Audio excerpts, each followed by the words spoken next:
Hello, আমি doctor মেহবুবুর Rahman, আপনাদের consultant orthopaedic surgeon.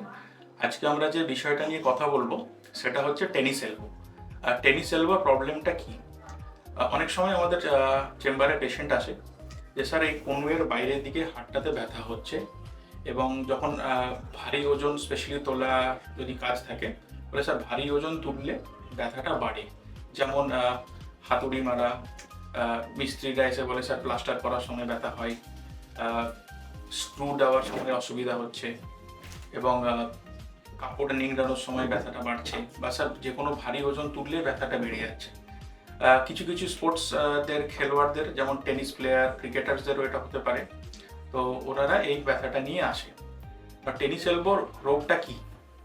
তো আমাদের হাতের যে কবজিটা এবং আঙ্গুলগুলোর মুভমেন্টের জন্য যে মাংসপেশিগুলো দরকার, সেটাই কনুয়ের বাইরের হাড় থেকে শুরু হয়।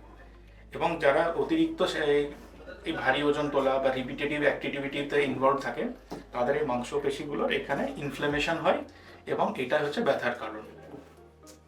তো দু একটা ইন্টারেস্টিং ফ্যাক্ট বলে নেব। যদিও নামটা টেনিস এলবো, এটা যে কোনো মানুষের হতে পারে। হ্যাঁ, তবে নামটা টেনিস এলবো বিকজ ইনিশিয়ালি এটা দেখা গেছিল যে টেনিস প্লেয়ারদের বেশি হয়। তবে এটা ক্রিকেটারদেরও হতে পারে, যেমন আমাদের famous cricketer, Indian cricketer Sachin তেন্ডুলকারেরও এই প্রবলেমটা হয়েছিল, এবং ওনাকে অ্যাডভাইস করা হয়েছিল যে আপনি একটা ভারী ব্যাট থেকে একটা হালকা ব্যাটে শিফট করে যাবেন। তো ওনার ক্যারিয়ারের শেষে এই প্রবলেমটা ওনার এসেছিল। ট্রিটমেন্ট নিয়ে যেটুকু বলার, টেনিস এলবো একটা ব্যান্ড পাওয়া যায়, যেটা আমরা কনুয়ের নিচে পড়ি। ঠান্ডা সেঁক দিতে পারি আমরা অ্যাটলিস্ট 10 মিনিটস, দিনে 2 থেকে 3 বার। আমরা কিছু অ্যান্টি ইনফ্লেমেটরি পেন মেডিকেশন নিতে পারি।